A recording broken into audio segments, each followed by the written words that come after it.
Randall Goddard is which is going to chair the meeting, Andre, has been our chairperson for the last 25 years or so. So he's always been an independent source. We always paid him some money every month, and he would chair all our meetings. Randall's background, he is an Australian. He was CEO of PG Glass in South Africa, and then he has some various things. What did he do? He had this CEO club or whatever it was called. It was like CEO club, called it Tech. Was it Tech? No, Tech or whatever it is. So yeah, so he's a CA, you know, and he's always been quite independent and nice to have around. You know, when we as partners would have a bun fight, he would then say, look guys, let me just take it this way, that way. And we thought it was the right thing to do, to have him. He lives in Mossel Bay at the moment, so he flew this morning. I spoke to him 5 minutes away. He said he's 5 minutes away, so he'll be here in a minute. Sure. Okay. What is his surname? Godden, G-O-D-D-A. Ian. Randall. I've just got some good news. I've been struggling to get my house plans approved by the council for more than 3 years now. I just got confirmation. You didn't pay the right people, did you? Yes. Approved. No, you just Because I'm probably in a similar situation. I'm trying to sell my place. And we've some additions which was not recorded ever.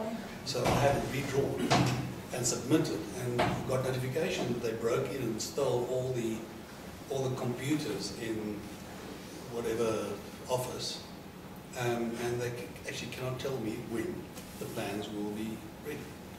That's unbelievable. My file was missing for a year and a half, and then miraculously, when you start doing inquiries in some other manner, they found it again.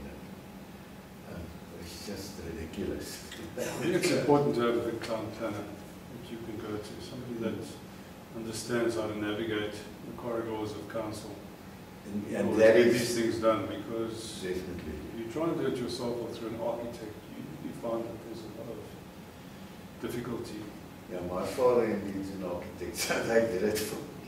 Yeah, well, I've done mine through an architect, and you say it's actually not a good idea. no, it's not. You know, you discover these things in life, especially living in this country, that there's a way and a means of doing things in order to get things done. And sometimes it's not the usual way, or the way that you know, the legislator or the regulator intended. Sometimes it's about who you know and who has relationships and how you get things done. Yeah, that is so sad. I'll tell you a story I was actually telling somebody this morning about one of my clients who had an issue with a company secretarial matter, and his father was the ex-chairman of the JSE and knew the head of SIPC for many, many years. His father passed away about a year ago, less than a year ago, through COVID, and he decided to go and have a personal meeting with his father's friend and see if he couldn't resolve this. And he sat with him and he explained the issue at length. And he said, "This is terrible that I've had to wait so many months to get something as simple as this resolved." And the director proceeded to apologize profusely and say to him, "I've got to understand, we're short-staffed. We're having difficulties with backlogs. Our systems are not entirely up to date. So please, just understand our predicament." And anyway, they had a long conversation. It was very polite and amicable, and he left. And then he said irony slapped him in the face on the way out, because as he left the building, there were these independent freelance agents standing on the steps of the court trying to make a living. You know what I'm referring to? Who were offering the same service that he needed, about 200 rand, and undertook to get him the documents that afternoon. Wow. Signed, sealed, and delivered, and he said he couldn't believe it, and he paid the guy anyway. And that afternoon he went back and he picked up the documents. The registration was done. Unbelievable. Chris. And that's the frustration you deal with. Likewise. No, very much so. Hi. Johannes, Hi, can you Johannes. Brad, Johan, nice to meet you. Randall. Hello, Frederick. Nice to meet Fred. you. Good afternoon. Apologies, Randall. I ran one great deal. Can I incidentally, Andre, my father, on the architect side, they use these runners at council as well. But they most definitely didn't have the same success. I know it doesn't always work, but I mean, you know. Thank you. But yeah. Would anybody like some coffee or so before we start? Yeah. All good, thank you. Okay, some water. Water would be fabulous. Water we got. Anybody else like to bring some water? Good. Andrew, would you like some water? Thank you. Thanks very much.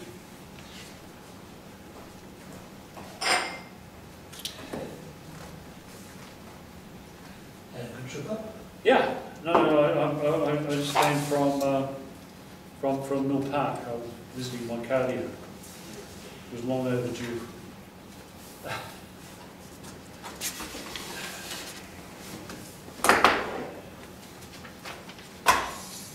Okay, I think maybe we can just start that Randall can introduce himself and just tell him a little bit about his involvement with our company over the years, and then we can get into the minutes, if that's okay. Okay. Good afternoon. Yeah, I first met Franz in '98, and was his corporate coach and mentor, and then became chairman of the Questek group of companies, Chris, probably about 20 years ago. Yeah. So long-term involvement. Still agonising, I guess, over Franz passing away. Saw him the week before before his passing at a function here in this room, actually. It was a presentation by consultant. Okay, don't worry, 3 months, And, yeah. 3 years ago. Yeah, and you know, still conscious that at that meeting he advised, and I think it was part of the problem that he was travelling with, that he expected that he'd have to liquidate it within a very short period of time. So that's still very stark in my recollection. So George, that's me. I've been in business a few years. Was a beanie for a long time, and then was the CEO of Plate Glass in Australia for 18 years. Then lived in San Diego for a while doing consulting, and then married a Burmese. So here I am.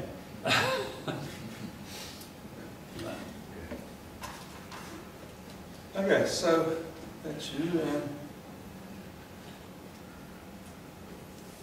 If we can maybe just start and jump straight into the QH financials, I think it's a look at the financials that I can just dish those out. Can I just inquire? I mean, it may be a question that has a very evident answer given the fact that we're all sitting around the table. And given your email yesterday, George, but are you in fact proceeding with this meeting? Because, and I say that for good reason, we've already addressed a letter to you advising that the notice and the attached agenda and the resolution are defective for the reasons that we've set out, the fact that they don't contain sufficient detail that's required in order for shareholders to vote on this particular issue. That's been ignored. We have raised the issue of the voting and the voting methodology, which you put forward in terms of the resolution, which I see, I had a good look at your notice this morning, and you're basing it off an outdated version of the Companies Act because there's been an amendment to 63, section 63, which is shareholder voting, and there's a new subsection 7, which in terms of which it says if a shareholder holds more than 10% of the voting rights, they can demand that it be the vote be on the poll, which we've said we wish it to be. And then we've raised a third issue, which is the fact that this falls within the ambit of reserved matters, and that would require 75% resolution, which we obviously going to indicate that already we're going to vote against. So I asked the question for good reason. I'm not trying to be obstructive, and I'm not trying to be difficult in any way, but it's, you know, it would be remiss of me to continue with the meeting and not raise it as a point in limine, because at the end of the day, if we're going to go ahead, I will continue with the meeting, and I just want to, I've raised the objection up front, which I have raised, and I'm raising it on those 3 points, and saying to you guys that whatever decision is taken at the meeting, whatever transpires, would be illegal and unlawful, so it wouldn't be a proper meeting. So I don't know if you want to address me on these issues. I don't want to look. Let me also say. Can I also say that I understand from your email that you want to debate certain issues today and you want to discuss certain issues, the solvency or insolvency of the companies. My instructions are not to discuss that. Okay? So if that's the intention of the meeting as well, unfortunately, my hands are tied in that regard. Okay, well, so I don't know, you've heard my 3 points that I've raised. Okay, yeah, if I can quickly respond to those, I'm not totally convinced that the notice is actually fully defective, but I don't think too much turns on that because we're not disputing that, number one, fully entitled to ask for voting by polling, so that's a non-issue. The Act is quite clear on that. And secondly, we fully agree that a special resolution is required. All right, so I think you did make your intentions quite clear, or your instructions to vote against it. So I think we're under no illusion that regardless of what we discussed today, what the outcome of the voting on the resolutions would be. But going perhaps a bit beyond that, there is certain things, and you know, at the end of the day, it's for you to decide. You say you don't have instructions to discuss any particular financial matters of the company, but and you don't have to. But I think the purpose of the meeting, or why it can be still sensible in continuing with the meeting, even though we know what the outcome of the meeting will be, is to actually just delve into the current situation regarding these companies, because we have been litigating on this for in excess of a year. There's a lot of costs being incurred in doing so, and I think it may serve a purpose for us to actually just reflect a little bit on what is the actual position here, and whether or not we cannot in some or other way get rid of this litigation. I know it's perhaps it's outside of what we've or what's in the agenda, but you know, as a side consideration. So that's why I thought, even though we know the outcome of the meeting, it may still be sensible just having the discussion. That's fine, as long as you understand that me proceeding with the meeting is simply because the meeting is proceeding. Yeah. I've raised my objection. It's on record. Yeah. Okay. I don't believe that it's a lawful shareholders meeting for the reasons given. I'm glad that you've conceded on the poll. I'm glad that you've conceded that the special resolution is necessary. The issue of the defect of the notice, I don't want to debate it beyond saying that I don't think there's sufficient information given in order for, if the meeting was lawful, for us to proceed to discuss it at length and properly ventilate it for the purpose of a vote. But having said that, just to confirm, I'll go ahead, I'll proceed with the meeting, but I'm objecting to it. Okay, number one. Number two, I'd just like to say that I don't think purpose would be served. And I thought about your email very carefully yesterday in terms of debating the solvency or insolvency of the companies. I know what your position is. I didn't say anything about solvency and insolvency. Well, it was implied in the mail that was what the discussion was going to be about. But I just want to remind you, and I did an audit this morning of the documentation that has been provided to date on the various companies. This is what we have been provided. I've got QH 2016 audited financials. I've got annual financial statement of 2017 audited, QH 2017 audited, QH 2018 audited, 2019 audited. The balance of the documentation, I've got some QAT audit documentation for 3 years up until 2019. The balance of the documentation is either unsigned, in draft, has changed over the period. So you must appreciate, and the reason I say this is you must appreciate that the information we've been given is not set in stone. Okay? You want us to place reliance on documentation that is not necessarily what it purports to be and is contradictory in certain respects and has certain omissions, is unsigned, signed, is unaudited. You've got to appreciate it. Okay, so we can discuss those documents at length, but I don't think it's going to serve any purpose. We're not going to go there.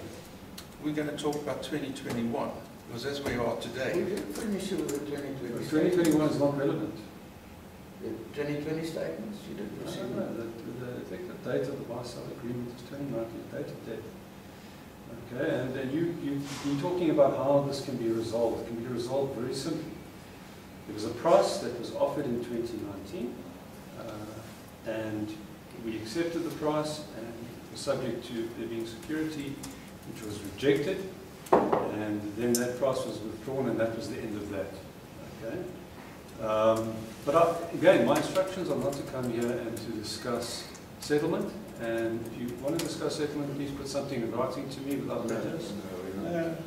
That's fine, well then let's not discuss it, because if the discussions around the 2021 financials are there to somehow influence us into withdrawing the litigation, and as much as you're opposed to settling, we're opposed to withdrawing the litigation, and it is going to proceed.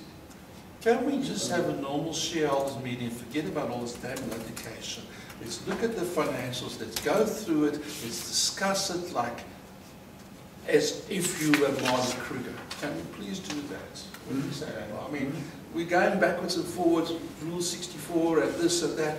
We just want to say, guys, this is the situation. How do we go forward as shareholders? That's what this meeting about today. Not about you did this or you didn't do that. We are shareholders here. You've got to wear the shareholders hat. You've got to be Mara Kruger and work with us and say, how are we going to go forward? That's all we're asking. Okay, so let us go through the motions here, looking at the financials, tell you the story where these companies are, what we're doing with these companies. Then afterwards you can do what you want to do or not want to do, but we want to walk away and say, okay, that's the way we're going to go forward. That's what this meeting is about. Not about litigation. But George, that should have been in your notice. That should have been the documentation set out. There should have been a memorandum set out discussing the intent. I'm not being difficult. I'm telling you, you calling the meeting, you're putting me here now with the shareholders' hat on that you've described. I'm now meant to listen to this information for the first time, not process it, not have time to investigate it myself, not have time to consider it. And then, as a shareholder, come to some sort of decision for the company's best interest going forward. It doesn't work like that. I'm sorry. Okay, well, if you can't do that, you can't do it. But I think we're going to go ahead and put the financial on the table. Right? Yeah, I'm happy with that. Because, as I say, we're not going to go any faster if we go backwards and forwards. So I think if we can just look at the income statement of 2021 of Questek Holdings, which you've got on the table there. George, can you give me a copy or not? No, you can't get a copy. No, sorry, thanks. Okay. I've got a copy in the bag.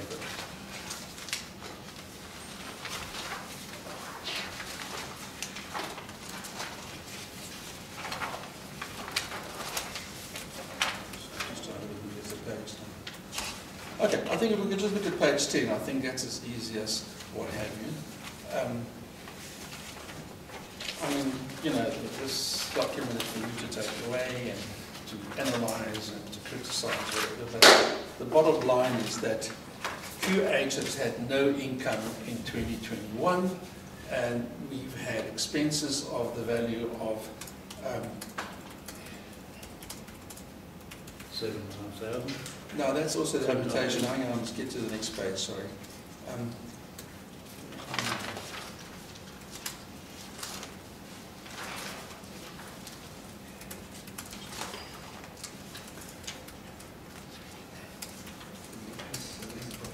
Sorry, what? Profit loss is the one you do. Yeah, we made some profit in 2020, that was before COVID, and then in 2021 we made a loss of 7.5 million. Now that's got to come from somewhere. You know, you can't just carry on doing that. You have to somewhere on the line and say, okay, we're going to stop the boat now. We're going to change this to change that. And one of our biggest expenses has been our rental here, which we actually haven't been able to service. So Questek Holdings has had no income, but it's had staff expenses and it had rental expenses and some other bits and pieces. So nothing coming in, money going out. Somewhere on the line, this money has got to come from somewhere. So what we've done, we've reduced our staff, and if I go to the next point, we've got no staff in QH anymore. We had some financial people, we had some storemen, and we had various other people. When Frans passed away, we had a staff of 42 people. Currently, we have a staff of 14 people.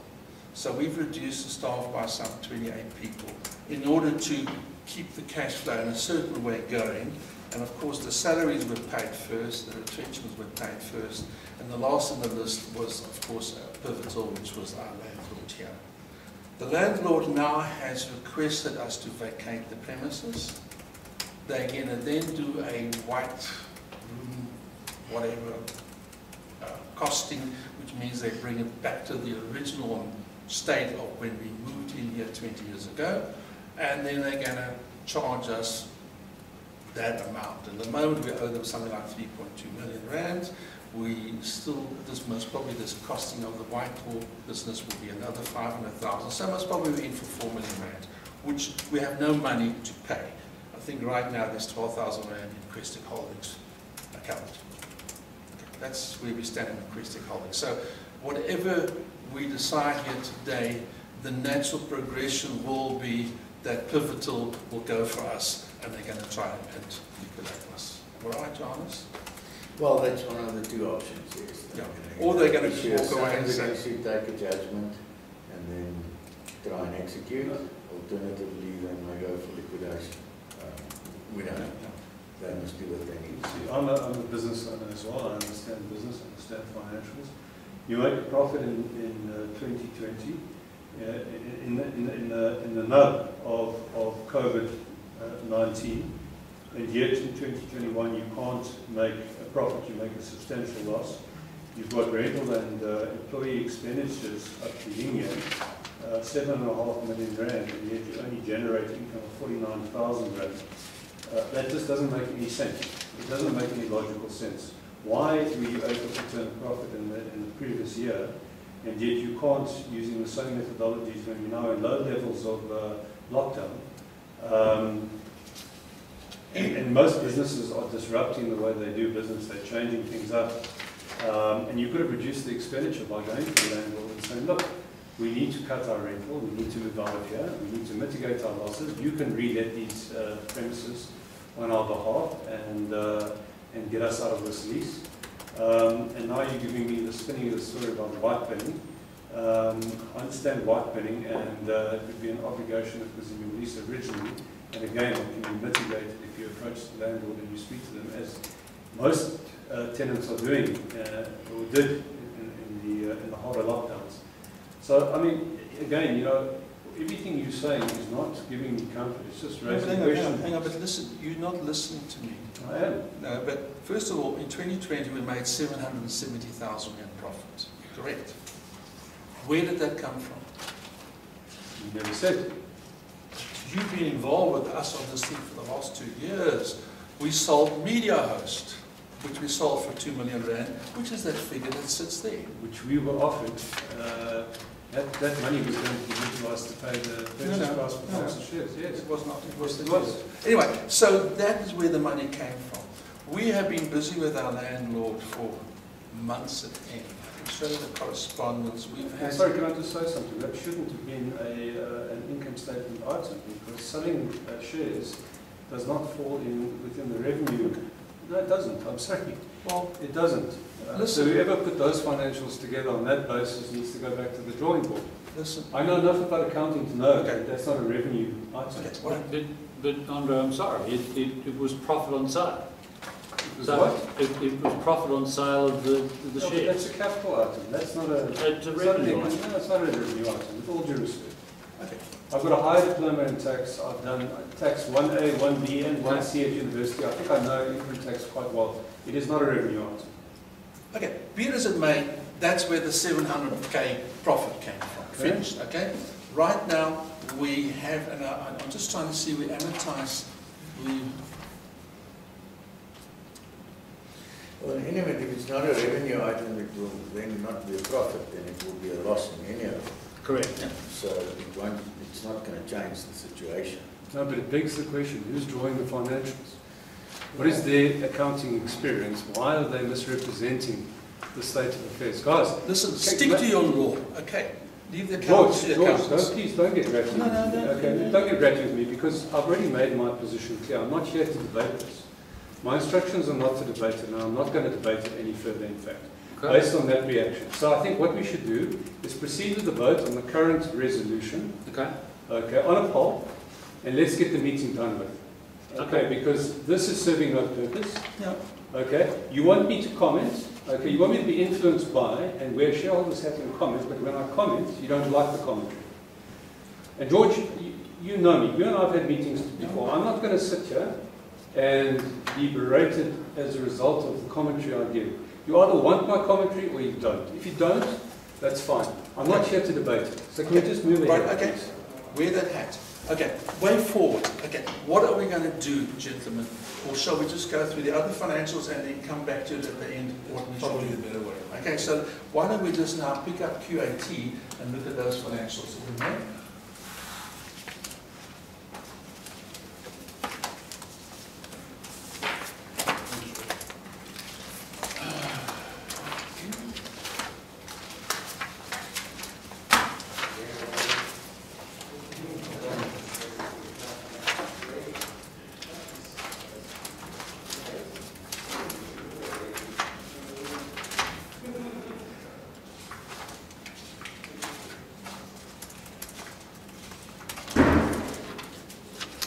We can just look at this. In 2020, we made a bottom line of some 3.6 million, but that was before COVID, and that still was the legacy from the year before. Yeah. However, in 2021, we made a loss of 1.5 million rand. Okay. So, again, with COVID hit us hard because we are in the audiovisual industry. Everybody's been working from home, so everybody did not buy any more audiovisual equipment because people were working from home, boardrooms, meeting rooms. I mean, we had 3 people at the Reserve Bank, now we've got 1 person. We had 2 people at KPMG, now we've got 1 person. We had 2 people at OMI, now we have a half a person, which is now also stopped. So all of a sudden, all these revenue streams have stopped, and we still had the staff complement, which we had to reduce. We got rid of them, we had to pay them packages and what have you. And in 2021, July 2021, we were sitting at 1.5 million in the red. Okay. Staff, we spoke about, we cut down people, we got rid of some 8 people 3-4 months ago. Cut it all to the bone. We no longer have a reception girl, we no longer have a storeman, we no longer have a driver.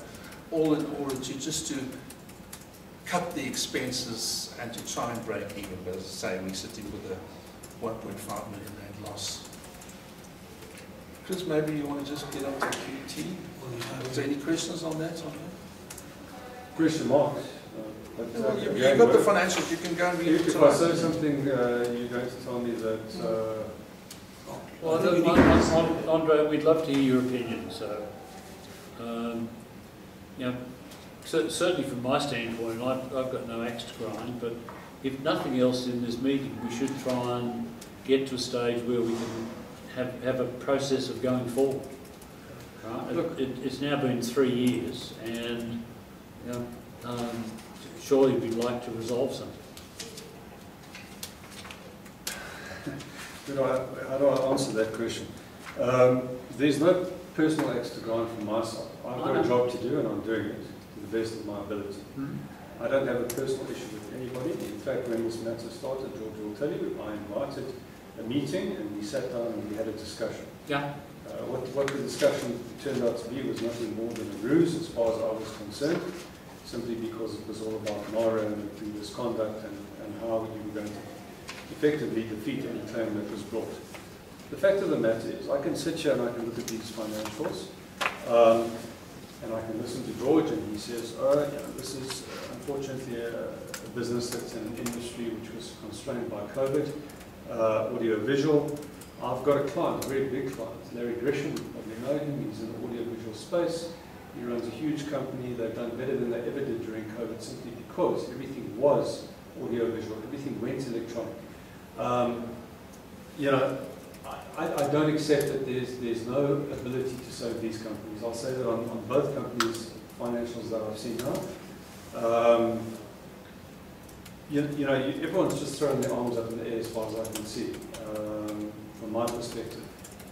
From the limited information that we get given, and we're supposed to know exactly what's been happening in the background, but no one tells us. So for figures being sent through, the fact of the matter is there's no reason why a business like this specifically could not have survived COVID and done very well in COVID. So anyway, I'm not going to profess to know your business, but just again, you know, what's surprising about these companies is the ratio of expenditure to revenue. It's just, I mean, you know, here you incurred operating expenditure of 7.5 million on Questek Holdings to generate an income of 49,000. There is some write-offs. Surely somebody would have said at some point in time, guys, pull the reins. Pull the handbrake. That's what we're doing. No. 2020, 2019. You know, if you're saying it's been dire straits ever since then, and even before then, you started the meeting by saying that France was aware, you mentioned it, that the company's been liquidated prior to his death. Yeah. Why has no one pulled the handbrake on this if it's as dire as everyone says? Well, look, the minutes there, and I think they've been shared with you, you might have lost them, some of the minutes were shared, where France had a shareholders directors meeting, and we said, if this doesn't come right in the next 2 months, we're going to close the company down. That was 2 weeks before he died. That was France's words, not my words, not Chris's words. That's where we were. Why do you think we had loan accounts? We each had 2.5 million rand loan accounts. Do you think it was just not that we didn't take profit? We put that money in. We didn't draw salaries for 2 years prior to that. Do you think we just did it because the success story, when France passed away, the company was going to close anyway. We kept it going, and we hope to believe that we could resolve things with the estate, and it's just gone on and on and on, and we're now at the point where we're deciding, how do we go forward? I'm 70 years old, Chris is 69 years old, we are tired of this. We want to carry on with our lives and do what we have to do. So that's what this meeting is about. Okay, but we misdirected you.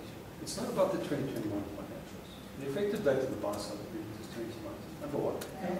Number two, there is a buy-sell agreement. And the only dispute that we have at this point in time is around the price. Okay, there's no other aspect or element of that agreement which is in dispute. Once that price is determined, it's not about whether the companies can pay. It's about whether the shareholders can pay. Because it's the shareholders that are obligated. Now, let me tell you where we're going to go. Okay, I know where you guys are going to go. You're going to continue playing the game with all due respect of defending the matter, implementing these various stratagems, which, with all due respect, I don't believe are hitting their target, and you're going to proceed on that basis. Where are we going to go? We are going to go full hog with this. The instructions from our client are to take it as far as I need to take it in order to get to the bottom of this. We are going to unravel this ball of wool, and we're going to find out exactly what happened in these companies and where this money went, and why these companies are in the situation that they're currently in. And we are going to evidence a price to the arbitrator, and that price is going to be paid, one way or the other. So I agree with you, this is going around in circles, but it should be brought to a stop, because what you're doing is you are just wasting time and money, okay? And ultimately, I can tell you Morris' view has not changed, neither has her family's view. This is going ahead. The better thing to do in the circumstances, okay? Instead of wasting money on legal and potential cost orders and everything else that's going to flow, is to simply say, guys, let's fix a price. Let's give security for it. We'll give you a payment arrangement, okay, because Mara is amenable to that sort of thing, and you go off into retirement as you said that you're going to do. That is the better way of dealing with this. Sitting here and taking me through financials, trust me, I will eventually go through these financials with a fine-tooth comb, and I will unravel this ball of wool. And I'll unravel it with my own accountant.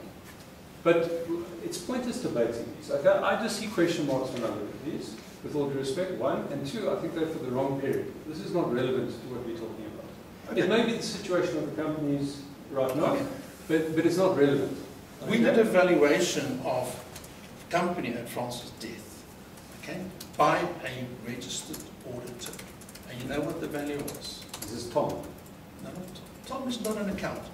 Tom is just whatever little lackey which screwed the whole thing up from the beginning. We got a proper accountant to do a proper costing, which I can show you, and it's justified. And you know what the value of the company was at Francis' death? -0.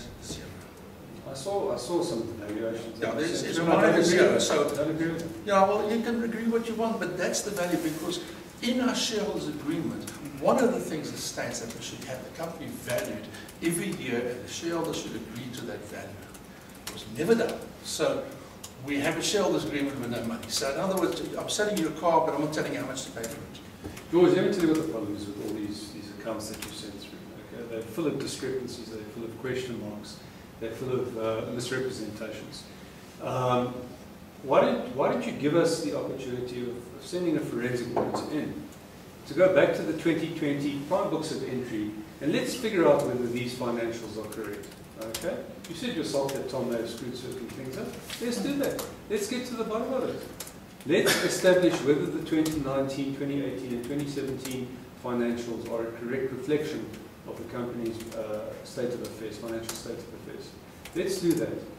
Okay? And then we can put all of this to bed, because then we can accept that the figures that you're putting forward to us are correct. Are you telling us? And we can figure out where money went. Okay, are you telling us we are lying with the financials? I just want you to say yes or no. Do I think that they are incorrectly stated? Unequivocally. On what basis, Andre? Because they have discrepancies, and such as the one that I brought to your attention just now. Okay. You don't sell a capital asset and record it as revenue. That's basic accounting 101. You do, because it was something we traded in. Questek Holdings has no other goods to trade in. It's something which was we don't. But anyway, it doesn't matter, because it's a balance sheet. Okay, can we do Questek telematics quickly, and then we can get into the other bits and pieces? Okay, I'll go to the meeting.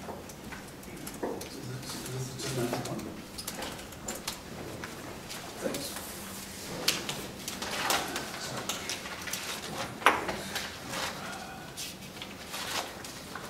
Well, telematics, perhaps just I was actually part of a company that we sold, Questek, you may remember, I don't know,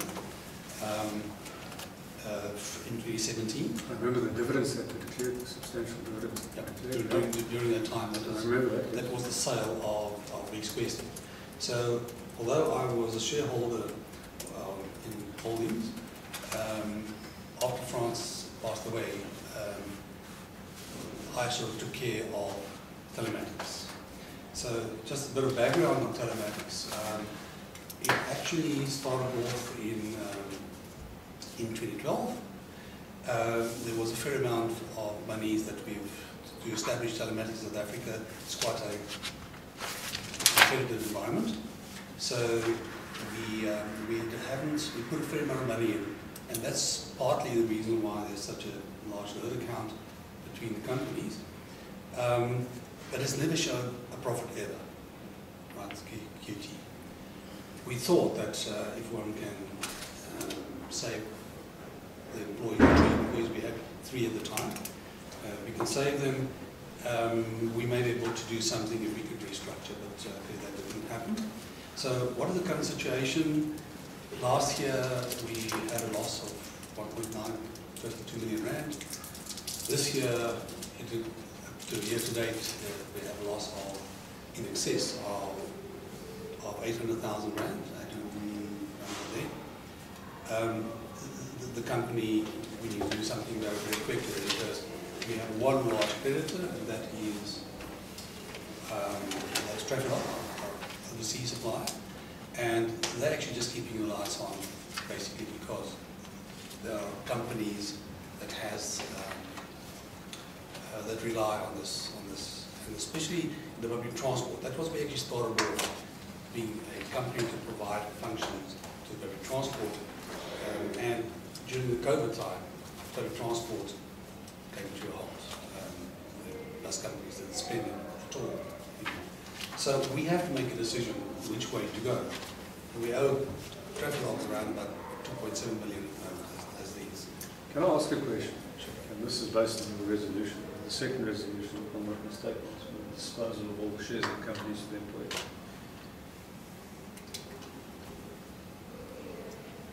I'm assuming you are experienced business people that have a track record in business and that have been running businesses profitably and not profitably for a while. If you are unable to turn these companies around, what is your intention in transferring the shares to the employees? We have, I'm assuming, I'm just speculating, have no management experience, okay, have no track record like you do in business. What is the intention? How are they going to take these floundering companies? What is the point, in other words? What is the purpose? Yeah. So there's for me, there are a number of possibilities. What is the purpose? Is one of the guys who's actually general manager at the moment, who's got some experience in managing companies. Other guys, technical guy, that's only guys that do.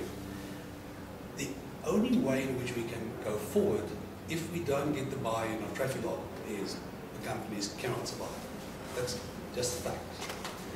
If we can get traffic lock, and I have approached them, and they are totally non-committal regarding whether they would like to continue, but they understand that there are current customers in this country which we cannot just pull the plug on. It's something that they will have to be involved in.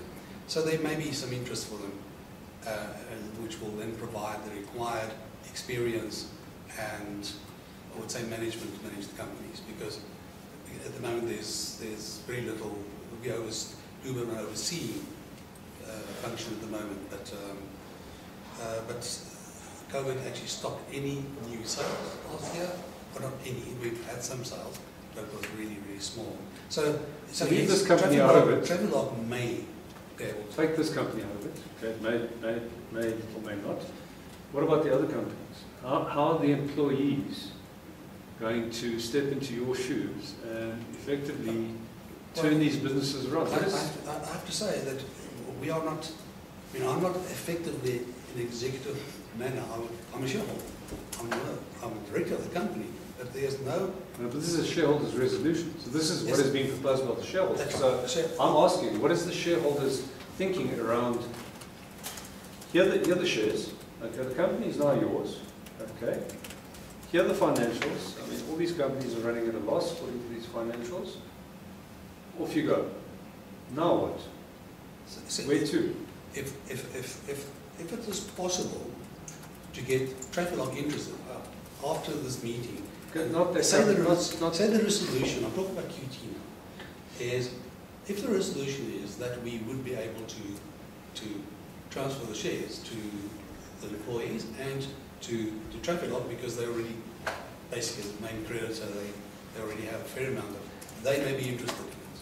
Okay. And so what we can do after hopefully the decision today, we will be able then to approach them with meaningful alternatives.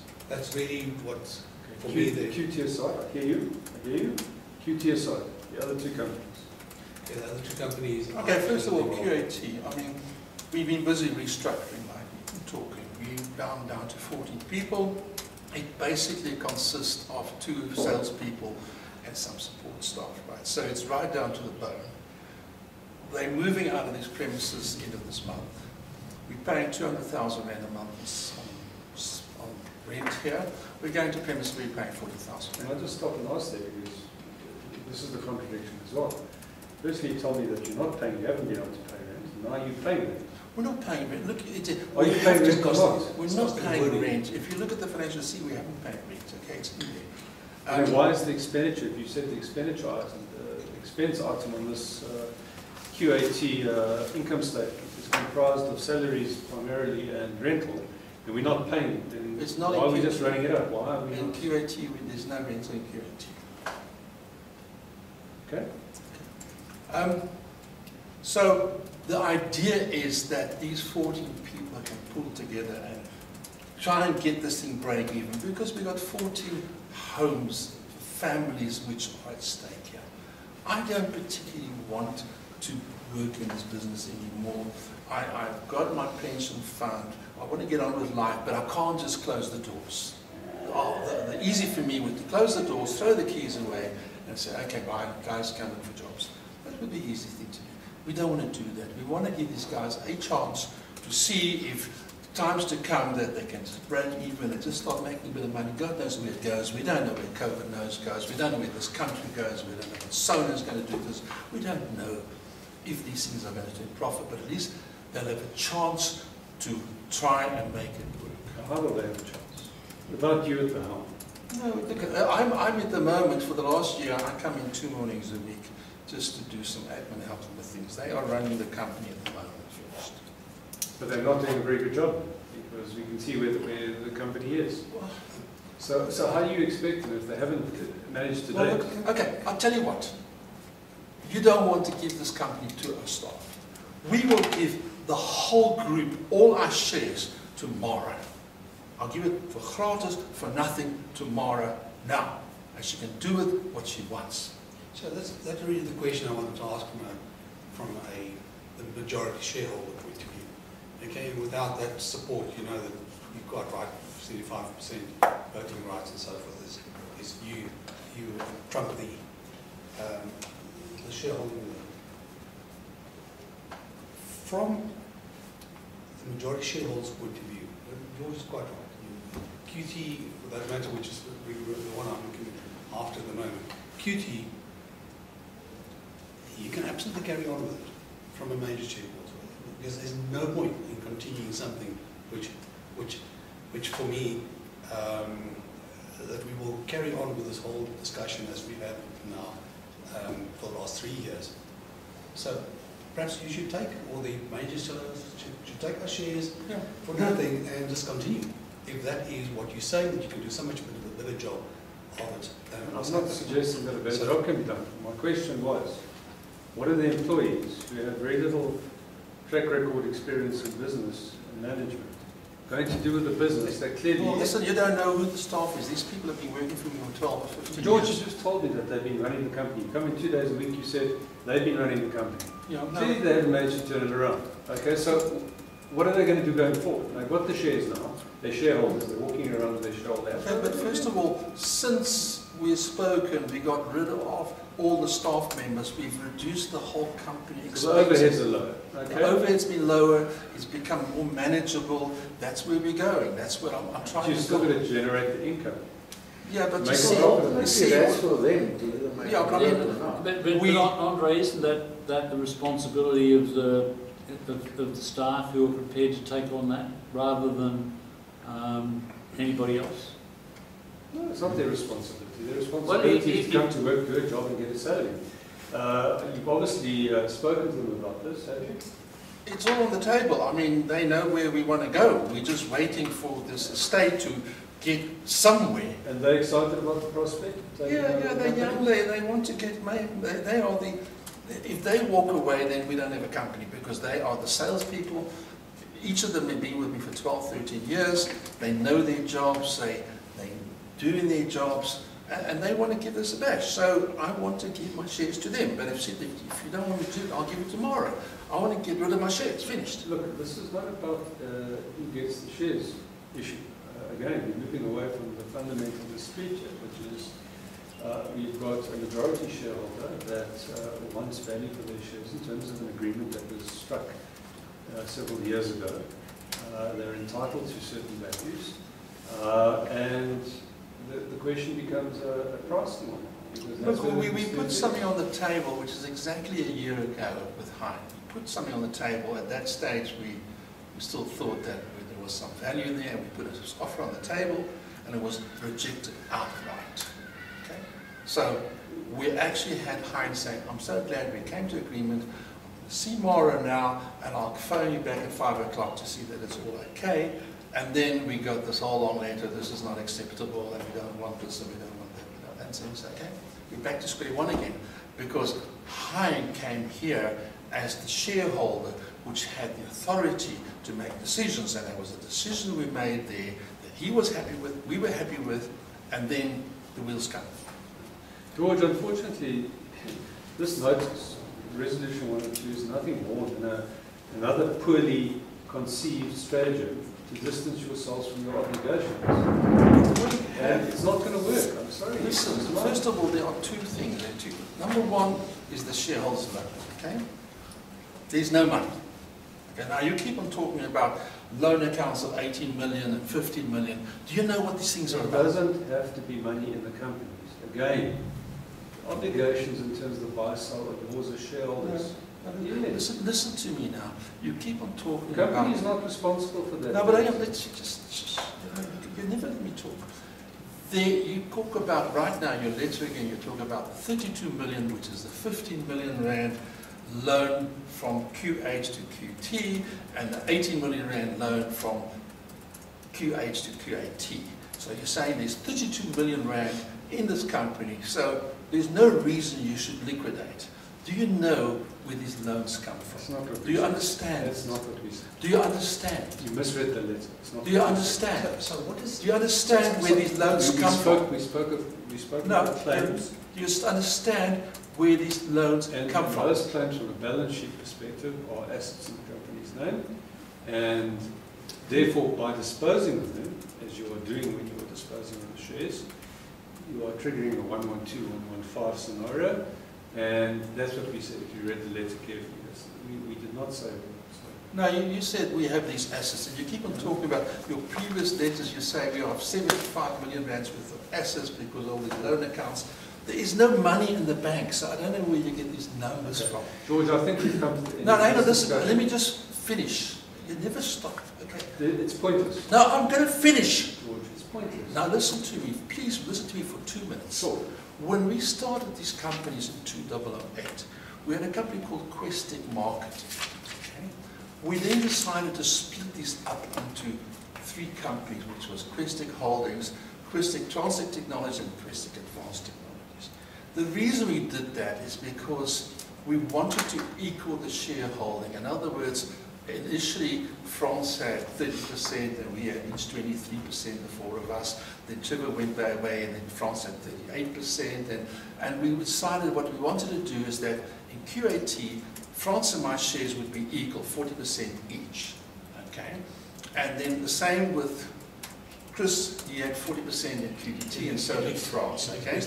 We couldn't quite do that, so I had 4% shares in QAT, which were A-type shares, which actually were 13%, and then I had 26% in QH. So the basic thing is that we base at 40%.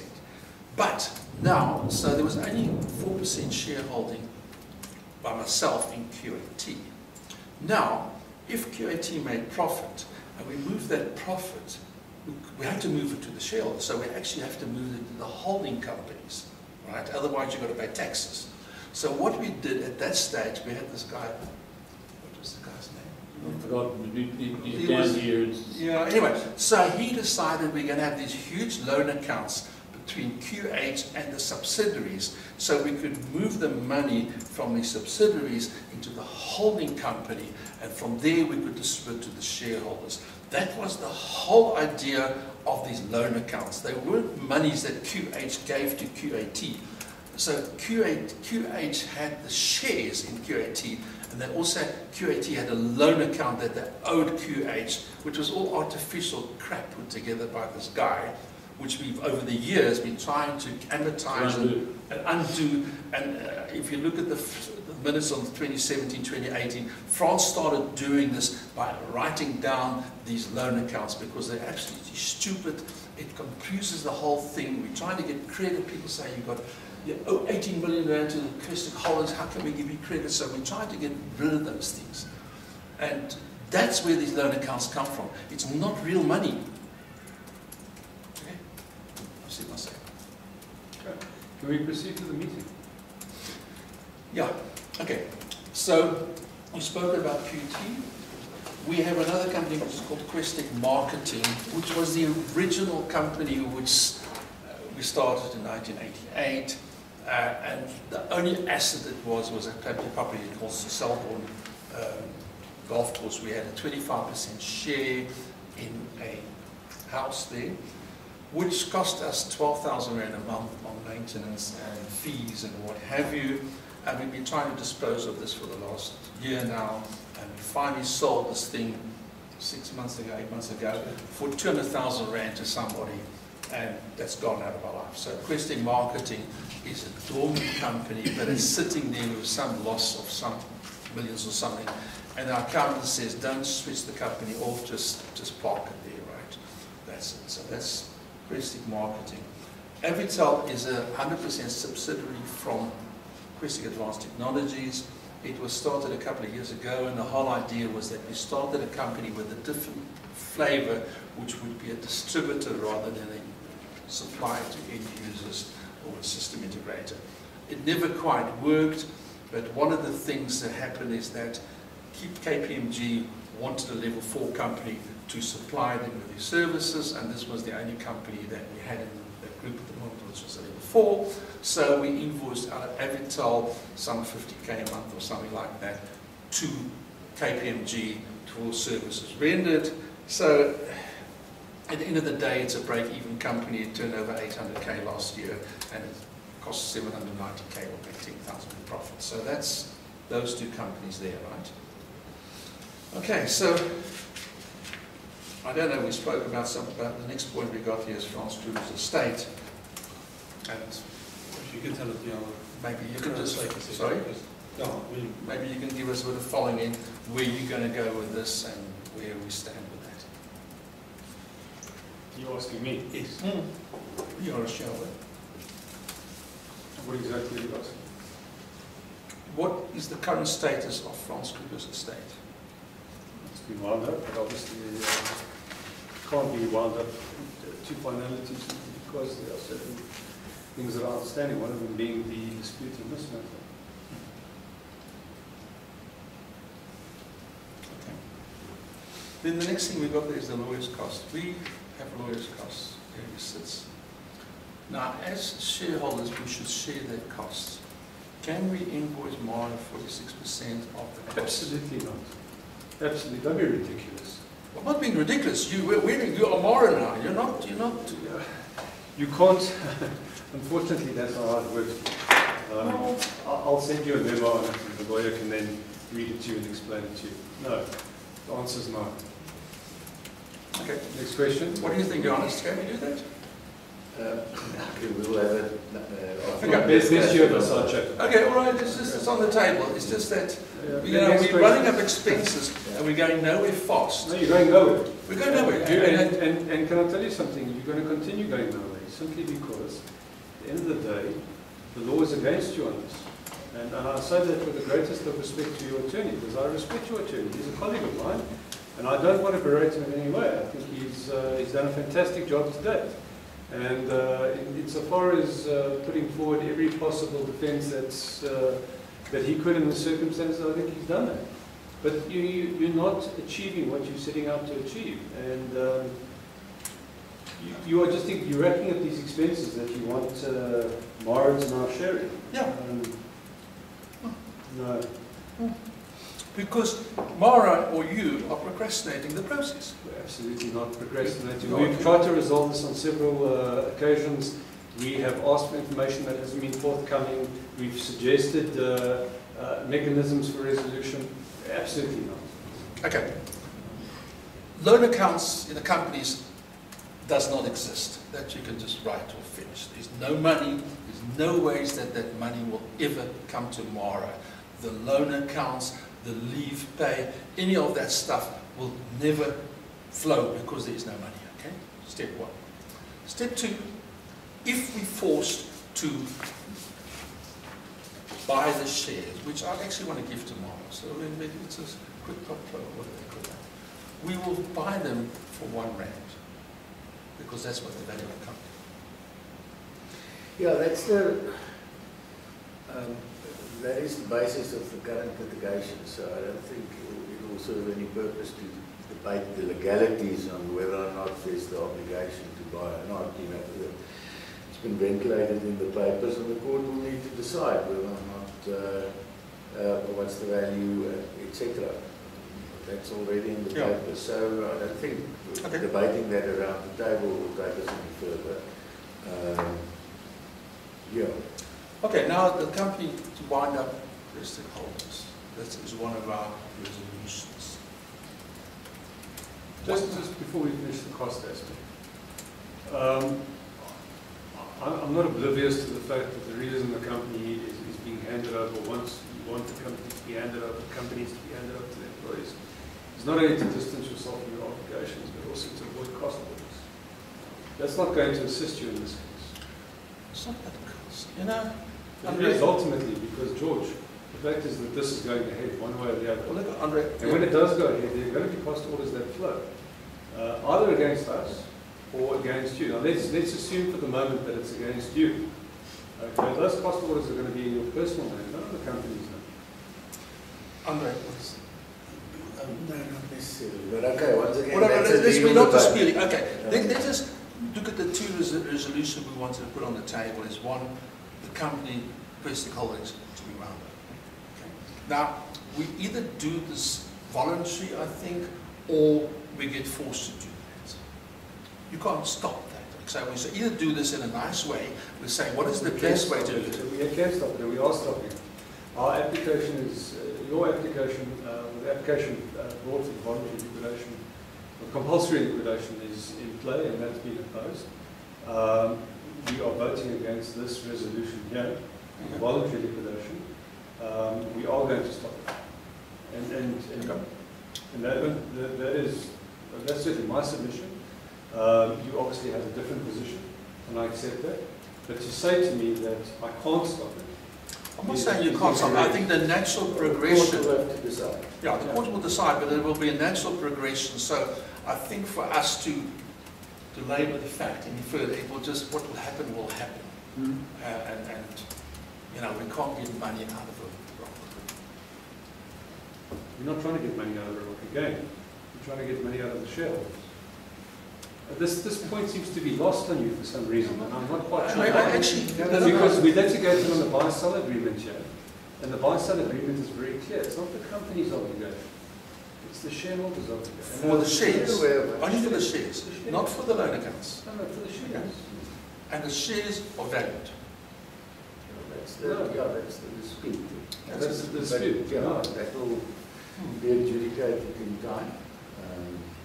There was no valuation. That's what led to all the... So they're winding the company up. It's not going to change anything on that particular dispute. It is because, as you say, that's a claim against the shareholders to try and enforce that by itself. So then it actually leaves us with the company and the other two claims that's already been considered. So, as far as I'm concerned, it's a question of whether or not those claims can be met. So we are litigating now to wind the company up. No, we're litigating on the liquidations. Yeah. To keep the companies alive from our perspective, for very good reason. Yeah. That reason is not to get money out of the companies. And I think that keeps getting lost on everyone. That's not the purpose of keeping the companies alive. And I hate to break it to everyone, but the purpose is to hold the directors and liable in their personal capacities ultimately into argument, amongst other things that we intend doing with those companies. And that's why we're keeping them alive. It's got nothing to do with getting money out of the companies. And this is the discussion since the beginning of this meeting has been around the 2021 financials, what the companies are valued at, what money is in the companies, what their expenditure is, what their cash flow is about. We are belaboring a point which should not be discussed. So okay, now, will you pay the salaries at the end of the month? We have no obligation to the shareholders. We have no obligation to shareholders. Have you got an Pay the obligation? expenses of the company. You have an obligation. Shareholders are not Surely, liable. if you're voting against something, then you've got to come to the Shareholders party. are not liable for the debts of the company. You It's a trial. you are trying to resolve something here, Andre, and you cannot just walk away and say no, no, no, no. You've got to put something on the table which is positive, which will help us to go forward. George, we put solutions on the table. I've never seen one. You've never seen one without prejudice proposal for settlement? We made a proposal last year, and that's in. Is that true? 6 months. Have you not given your clients those without prejudice settlement offers? No, they weren't without prejudice discussions, and there were the offers on that side. So you have given it to George? Well, you Whatever know, you say, well, we're not talking George about has. settle now. We're talking about what are we doing with this company going forward. So you say, That's what- you say we're Well, not I reaching think Andre made his solutions. point clear on that and what they're trying to achieve, George. So I think what Andre said is it's not about the money. And we can once again discuss that afterwards. Oh, you mean you don't mind if we wind up Questek Holdings? You're not worried about No, that? no. He's got specific reasons for which I'll discuss with you on why they're opposing the winding up of holdings. So, but that's a discussion we can have amongst ourselves. So yeah. We're not oblivious to the fact that these companies have been tapped of financial resource. How they've been tapped, we will figure out in due course. Okay. But the fact is, I'm not arguing with you when you say that there's no money in the companies. Okay, I'm pretty sure there isn't. Okay, but our intention is not to get money out of the company. No, you Because that's not the obligation. So I can't say more than that. George, we're going around in circles. All right, now, But do you want to send somebody in here to do an audit here or whatever you call that, right? Is that right? I'm suggesting, and I think it was suggested right in the very beginning, if I'm not mistaken, we suggested of raising auditor, and I think it was your daughter at the time who was sitting there and said, absolutely not. And you obviously confirmed it through your later correspondence. Look, we have nothing to hide. But what I want you to do, if you do that audit, I want you to do the salaries as well. I noted the proposal. We can discuss that. Yeah, as I say, but then I want to do a full audit on salaries as well, and I don't want to tell you why I want to do that, but I want to do the salaries as You know well. why you want to do that, George? You don't know. I do, because the very first time we met, No. you sat there all whispering to each other like school kids, saying, should we tell them? And then you came up and told us that Mara had been receiving remuneration after she had left the employer of the company, and we had dealt with that. Those claims are defunct, unfortunately, Okay. for you, and I've dealt with that in No. correspondence, and your attorney can say to you, yes or no, they're right or they're wrong. Okay. You want to go to my 2016 financial, which are also expired, but I'm not talking about Mara, I'm talking about other things. Okay. George, you can bring, amend your statement of defense. Okay, include those claims if you must. Can we just proceed with the meeting? Yeah. I have another meeting later, Okay. Well, that's and good. I've still got to prepare for it, so please, we're going around this. Okay. Randall, your comments. no, look, the confusion for me is around the question of whether there's a valuation, right? And certainly, and Johan, you're obviously far more involved than I am. But my understanding was that we actually had correspondence from Mara's support staff that the original valuation was invalid because it had to be on a multiple of earnings rather than a net asset value. And you know, if you take that circumstance, then the valuation is unquestionably zero. Yeah, That's well, not the methodology that was unfortunately, it's not the methodology that's unfortunately applicable in the circumstance. Well, it did say so, the shareholders agreement. Well, let me just say that the shareholders agreement unfortunately also required that the valuation be done on an annualized basis. Anyway, we've dealt with the valuation issue. Okay. We've dealt with it. So again, we'll be discussing issues that have been ventilated backwards and forwards between the attorneys, and that's for the arbitrator to decide. So I think let's not make... Okay. So, the company we wound up, we're going to just park Questek Holdings, we as directors, we're going to just park it. and it will take its natural course where it's got to go. Is that the way you understand it? Yeah, I mean, there's nothing more we can do. There's no income going. There's going to be some litigations against it or whatever. We've got to take that as it comes. Right? Okay. George, can I just caution you? I do so respectfully in front of your attorney. Where this is ultimately going, one of the reasons we're keeping these companies alive is because there is going to be an investigation into the financial affairs of these companies. And if there's any misrepresentation of any nature, you could be held liable in a personal capacity as director of the company. I'm just cautioning you now because I don't want you to ever say that there was never a contemplation or why are we keeping these companies alive. You need to understand, okay? The fact of the matter is that I think France was here. I don't know France. I think if France was here, he'd be saying to you, you talk about resolution and solutions, I think he'd be saying to you guys, resolve this issue, don't move forward with litigation because there's a risk. Don't resolve the issue, come to some sort of reasonable and amicable solution, proposal, and move on with life. Okay. We're putting R1 on the table for the companies. You put a counter offer what you want. Let's start with that. Let's get something positive. Let's see what do you want? We have. We can also discuss that afterwards because if we want to, because all previous offers were from both sides were basically rejected. So if we want to reignite settlement negotiations, I think that's something we need to discuss, and then either make a proposal or make a counter proposal, or whatever the case may be. But we can discuss it amongst each other and decide. Yeah, what I would want to do is talk to the people that are taking over this company, which have not got money. Say, guys, can you put 100K on the table? Can you put 200K on the table? And it's not the company's. Sorry? It's not the company's obligation. No, I'm not talking about the company, I'm talking about the staff that work for it. It's not their obligation either. But I'm going to give them the company.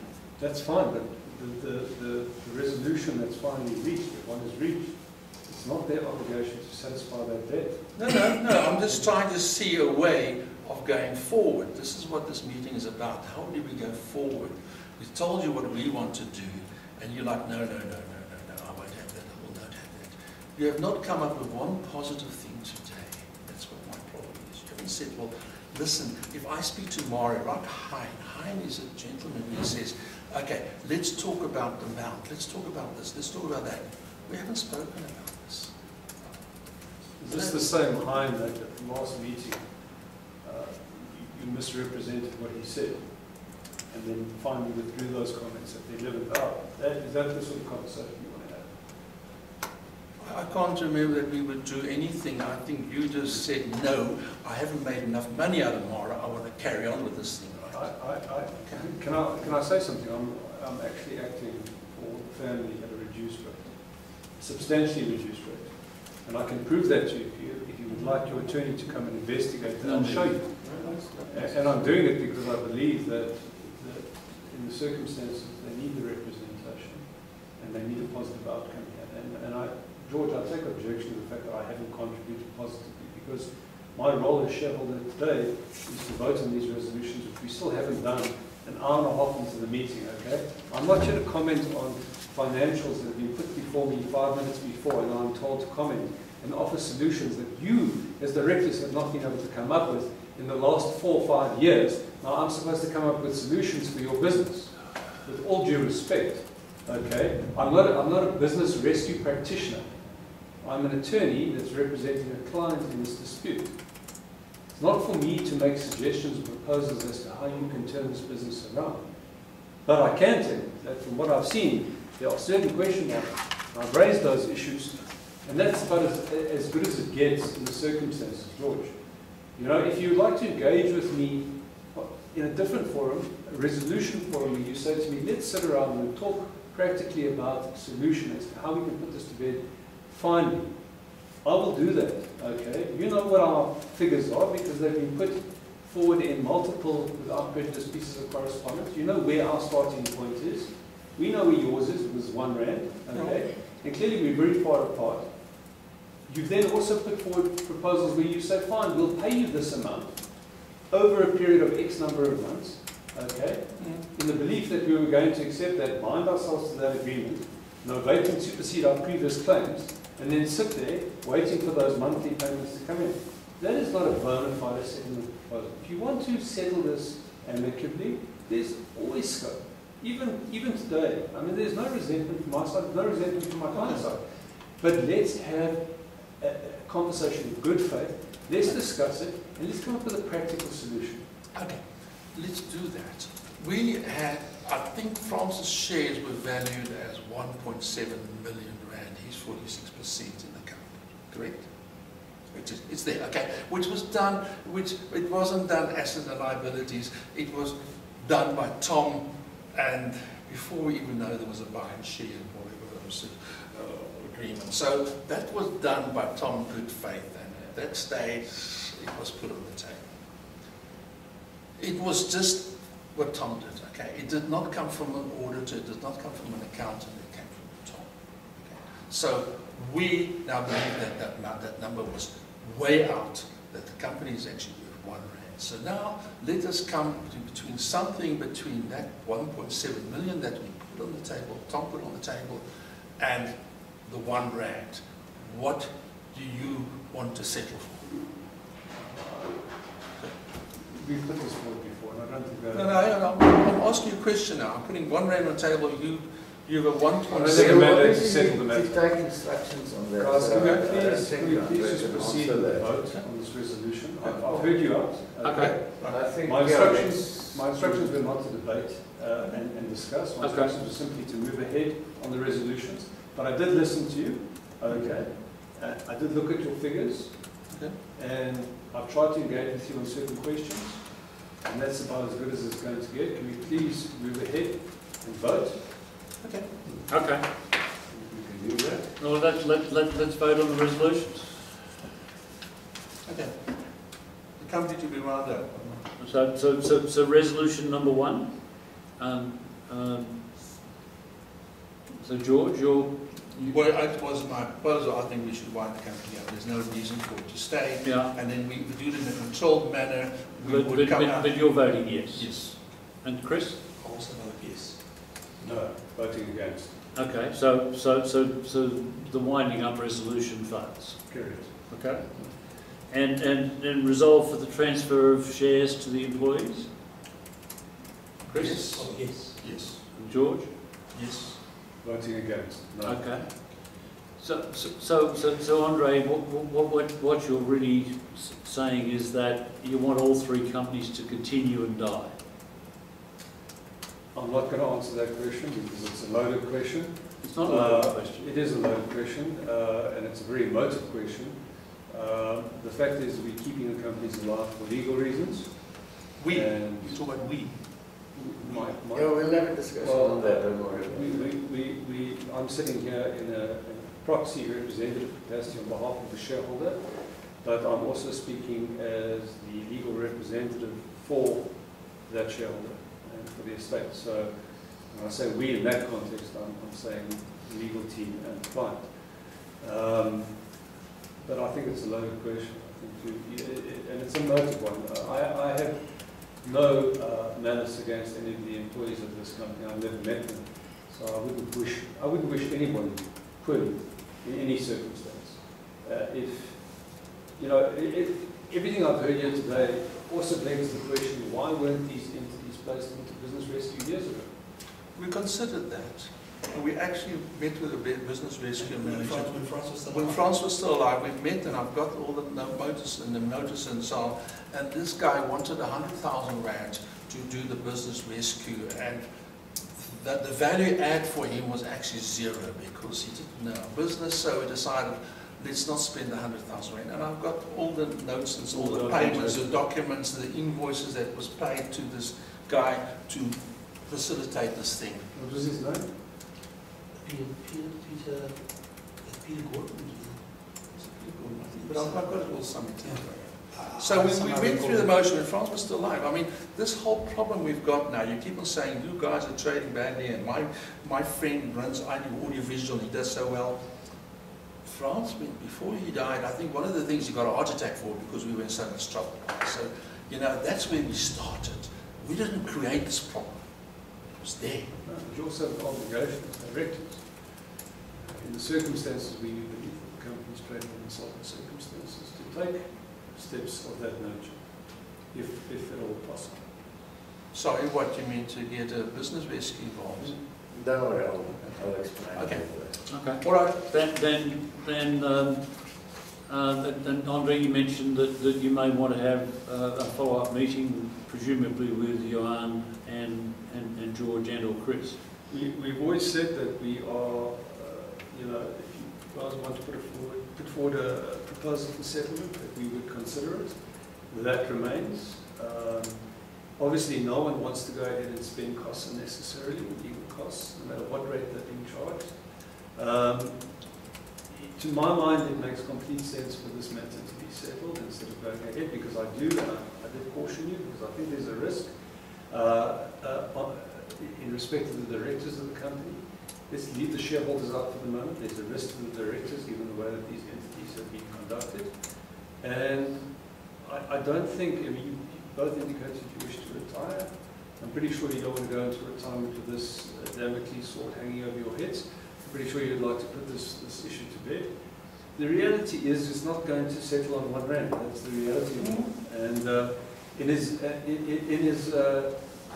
in as much as you may find the prospect of paying Mara whatever the figure is, the figure that she believes is fair value for France shares, as much as you may not like the idea of that, I certainly think in the circumstances, given that we're all throwing time and money and effort at this, and really it's going around in circles, as you rightly say, and it's going to go around in circles for many months to come, I believe, at a cost.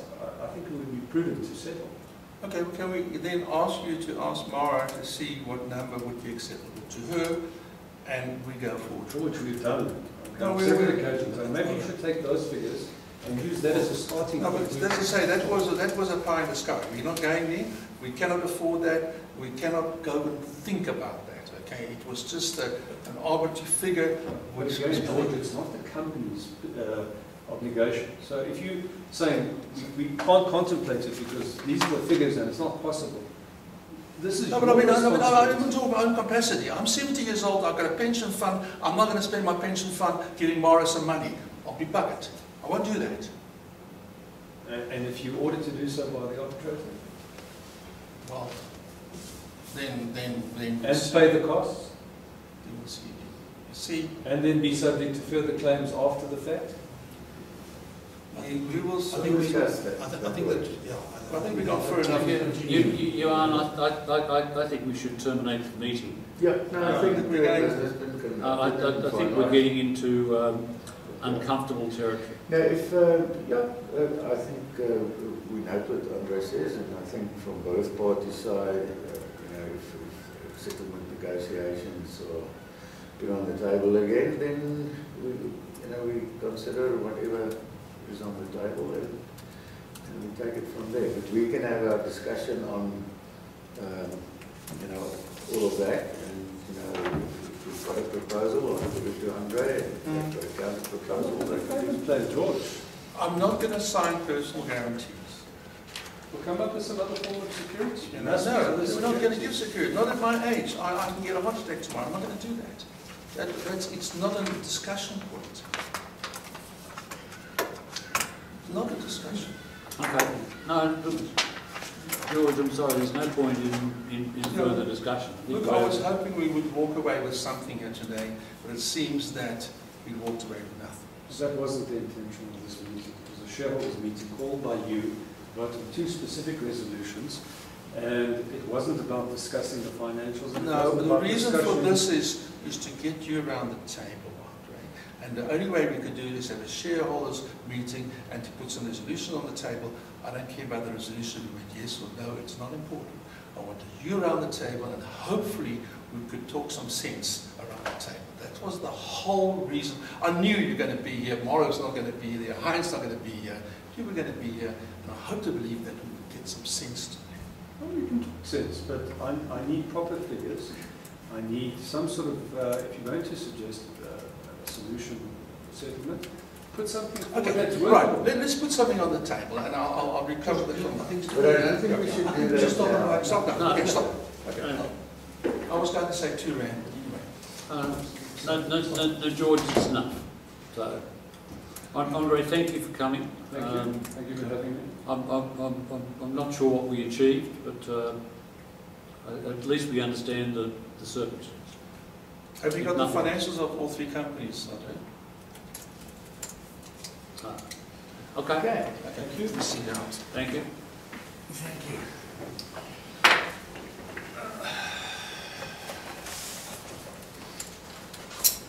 Nobody had any of our cookies? Didn't know the word. Andre, thank you for coming. We appreciate it. Nice to meet you. Thank you very much. Yeah, much.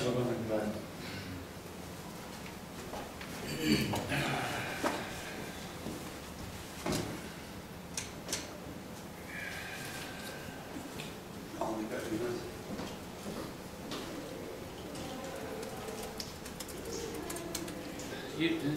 You and I confess that I'm